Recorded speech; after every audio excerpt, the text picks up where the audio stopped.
So by 1868, returning from the long walk, what the Diné returned to was a desolate land. The fields had blown away and been filled with dust and sand, weeds.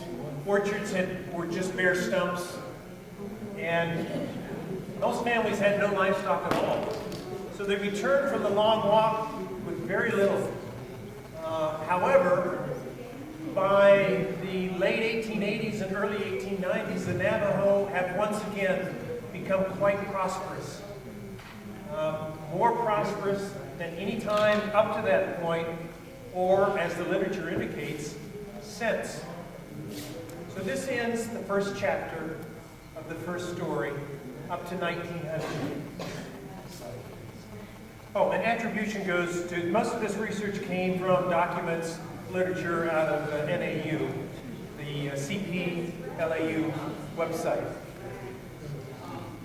This next story was derived from actually a group of 8th grade students from Crown Point School back in 1978 interviewed their elders to try to save and document Navajo tradition specific to farming, and it was published in what today is a classic. I understand you can still get on the Navajo Nation. It's called Navajo Farming. Have any of you seen this book? You have? Okay. Did you get a copy here on the Nation? It's in the library. It's in the library, okay. Fascinating book, and I hope you will agree over the next 10 slides. The book starts out with the words from a planting song, In the Field of the Home God. Have any of you heard this song, In the Field of the Home God? I won't attempt to sing it. I tried to get Jim to sing it, but he convinced me that, in fact, it's too early to sing it, that you can't sing the song until exactly the right time, and then you must plan when you sing it. So I'll read a few of the words. The holy blue corn seed I am planting, and one night it will grow and be healthy, and one night it grows tall in the garden of the home God. The planting song goes on to tell about hearing the corn silk whisper from below and feeling the moisture that comes down from the dark clouds above. Next slide.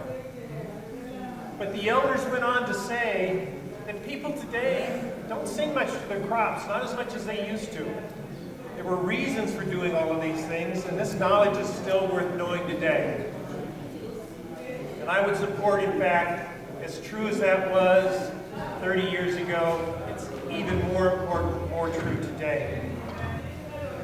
So I want to take a few words of wisdom from George Blue Eyes. Did any of you know the elder George Blue Eyes? James says he remembers him. You see a picture of George here with his digging stick. Next slide. George, like traditional Navajo, planted by the stars. When the weather started to get warm, he watches the evening sky for 6 tiny stars, Diné. English say Pleiades, Diné. Pleiades. So as the sun is rising in the winter sky, Pleiades is quite obvious. But as the spring comes and summer's beginning, as planting time comes, Pleiades will set in the western sky as the sun is rising in the eastern sky. If you were up early this morning for the run, you saw that there's still a little time left. Pleiades is still higher in the sky when the sun is rising. But it will be 2-3 weeks from now. The time will come, Navajo tradition, to plant.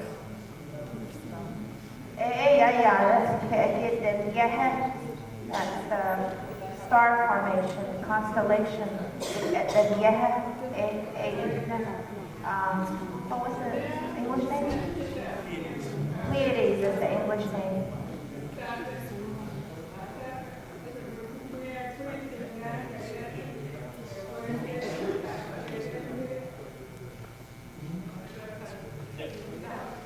Okay, so Blue Eyes chose a greasewood plant for his digging stick.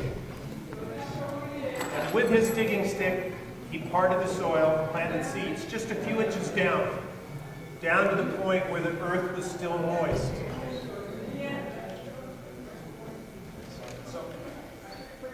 In the corn mounds, he would plant 6 or 7 seeds of corn. But for the melons, he would plant 9 or 10. And on top of the seeds, first he would place wet dirt, and then he would place dry dirt. This is what was handed down by the elders as the traditional. This is the heritage of planting corn for Navajo. After planting the first 4 holes, then he would sing a Navajo song. When the planting was finished, the digging stick was put away before the last quarter of the moon. So, Pleiades is now, this time of year, starting to approach the horizon. It's still probably 3 weeks or so off. We just had a full moon, so the 4th quarter of the next moon will be coming in about 3 weeks. It was historical practice that the Navajo would gather and camp together the night before planting corn. Rising at sunrise, men would dig, the women would plant and cook meals. As many as 60 men would come together to plant in their traditional cornfields. But in those days, corn and wild plants and a little bit of meat were pretty much all they had to eat, Blue Eyes said. But this has all changed now. Planting the old way is still the best. He went on to say that wind can blow tractor-planted corn right out of the ground, but mine is strong. That metal plow rolls the ground over on itself and too much soil dries out. The planting stick digs just enough for each seed to stay underneath and stay wet.